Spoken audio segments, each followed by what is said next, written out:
Jumpa lagi bersama saya dalam studi Al-Quran.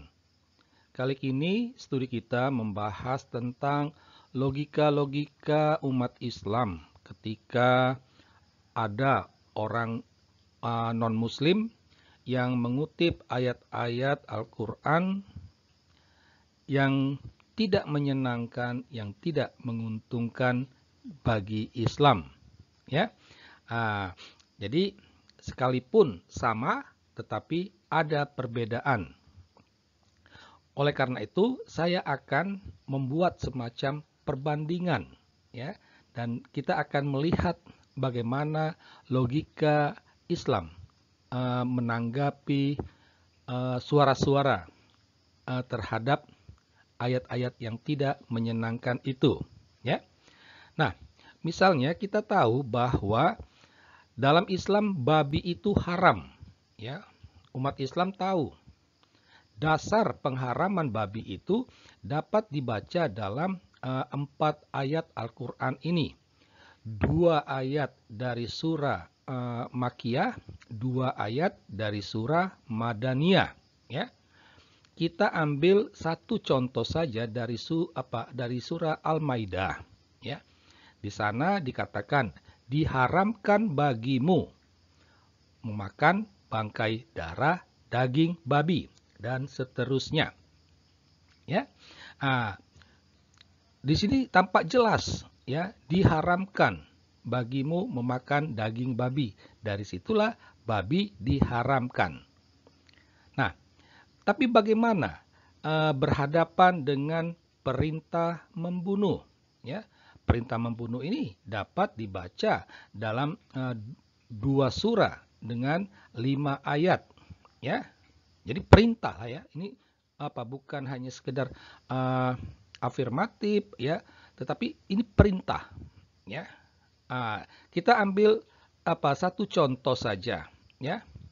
Dan bunuhlah mereka di mana kamu temui mereka. Ya, dari Al-Baqarah ayat 191. Yang dimaksud mereka ini, kalau kita merujuk kepada ayat-ayat sebelumnya, mereka itu adalah orang kafir. Jadi, Allah memerintah umat Islam untuk membunuh orang kafir di mana saja mereka ditemukan. Ya.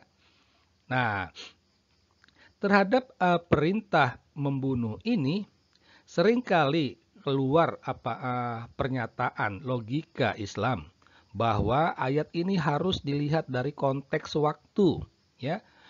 Bahwa ayat Al-Quran itu ditulis dengan bahasa Arab yang klasik, yang sulit dipahami. Begitu, ya. Jadi, tapi menjadi pertanyaan bagi umat non-Muslim, ya. Kenapa pengharaman babi tidak ada masalah tentang konteks waktu ataupun bahasa? Ya, kenapa ketika perintah membunuh harus ditafsirkan berdasarkan konteks waktu, sedangkan pengharaman babi tidak? Ya, kenapa perintah membunuh ini susah dipahami bahasanya, sedangkan pengharaman babi tidak? Kita ambil contoh lain, ya. Contoh lain misalnya Islam mengajarkan umatnya boleh berpoligami, ya. Berpoligami. Ini kehendak Allah loh, ya. Allah menghendaki supaya umat Islam itu berpoligami. Nah, dasarnya itu ada dalam surah An-Nisa ayat 3, ya. Bahasanya seperti ini, ya. Ada kalimat sebelumnya, lalu maka nikahilah perempuan lain yang kamu senangi, 2, 3, atau 4, ya. Gitu. Ya. Ini tentang poligami. Bagaimana dengan relasi dengan orang kafir, ya? Kita dapat menemukan, ya, perintah Allah terkait relasi dengan orang kafir ini. Misalnya ada dalam surah An-Nisa, ya, surah ke-25, 28, ya, di mana Allah tidak menghendaki umat Islam untuk menjalin relasi dengan orang kafir. Tidak boleh orang Islam itu bersahabat dengan orang kafir, ya, dan lain sebagainya, ya. Ambil contoh, maka janganlah engkau taati orang-orang kafir, ya. Atau dalam surah An-Nisa ayat 144, janganlah kamu menjadikan orang-orang kafir sebagai pemimpin selain orang-orang mukmin. Nah, itu, ya. Nah, jadi Allah menghendaki agar terjadi pemisahan yang jelas dan tegas antara orang Islam dan orang kafir. Ya. Jadi umat Islam tidak boleh bersahabat, tidak boleh berteman, tidak boleh menolong orang kafir. Itu adalah kehendak Allah. Tertulis.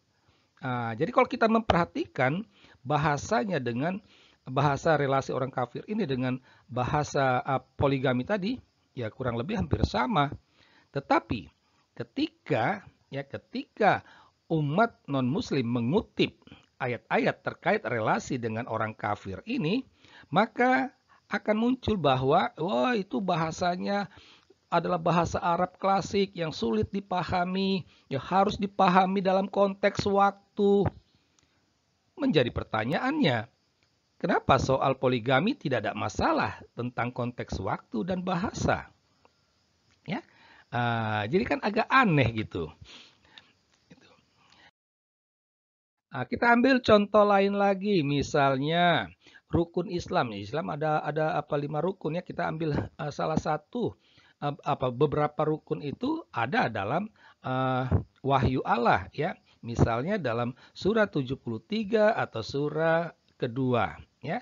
Kita ambil saja contohnya misalnya dari surah Al-Baqarah.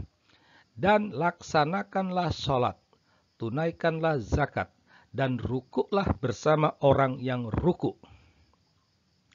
Begitu tertulis, ya. Tapi bagaimana dengan perintah perang, bahwa Allah memerintahkan umat Islam untuk berperang, ya, bahwa perang itu merupakan kewajiban dalam Islam. Ini dapat dibaca dalam ayat-ayat berikut ini, ya. Kita ambil contoh saja dari surah At-Tahrim, ya, ayat 9, ya. Perangilah orang-orang kafir dan orang-orang munafik dan bersikap keraslah terhadap mereka. Itu. Ya. Jadi dari tulisannya, bahasanya kurang lebih hampir sama. Laksanakanlah, perangilah. Ya. Tetapi ketika berhadapan dengan umat non-muslim yang mengutip perintah perang ini, ya seringkali terlontar dari umat Islam logikanya, ayat itu harus dipahami dalam konteks waktu. Bahasa Al-Quran itu bahasa Arab yang klasik sehingga sulit dipahami. Itu. Ya kan? Nah, menjadi pertanyaannya kenapa? Kenapa soal rukun Islam tidak ada masalah tentang konteks waktu dan bahasa? Ya. Nah, sebenarnya masih banyak contoh-contoh perbandingan lainnya yang dapat kita tampilkan. Dan selalu umat Islam bersembunyi di balik logika konteks waktu, bahasa Arab klasik, soal tafsir, dan lain sebagainya. Nah, dari sini kita dapat mengambil kesimpulan, ya, bahwa dalam Al-Quran itu ada ayat-ayat yang menyenangkan dan ada ayat-ayat yang tidak menyenangkan, ya. Menyenangkan sekaligus menguntungkan, sedangkan tak menyenangkan sekaligus tidak menguntungkan, ya.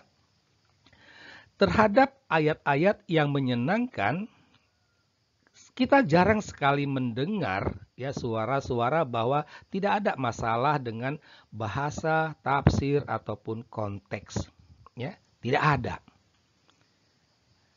Apa yang tertulis itulah yang dipahami, itulah yang dimaknai. Kalau ayat itu menyenangkan, menguntungkan. Tetapi ketika berhadapan dengan ayat-ayat yang tidak menyenangkan, selalu terlontar. Oh, bahasanya sulit, harus tafsirnya tidak seperti itu, harus memperhatikan konteks, bla bla bla bla bla segala macam. Dari sini kita dapat bertanya, sungguhkah Al-Quran itu wahyu Allah? Atau jangan-jangan hanya rekayasa manusia? Demikianlah studi kita kali ini tentang logika-logika Islam. Sekian dan terima kasih.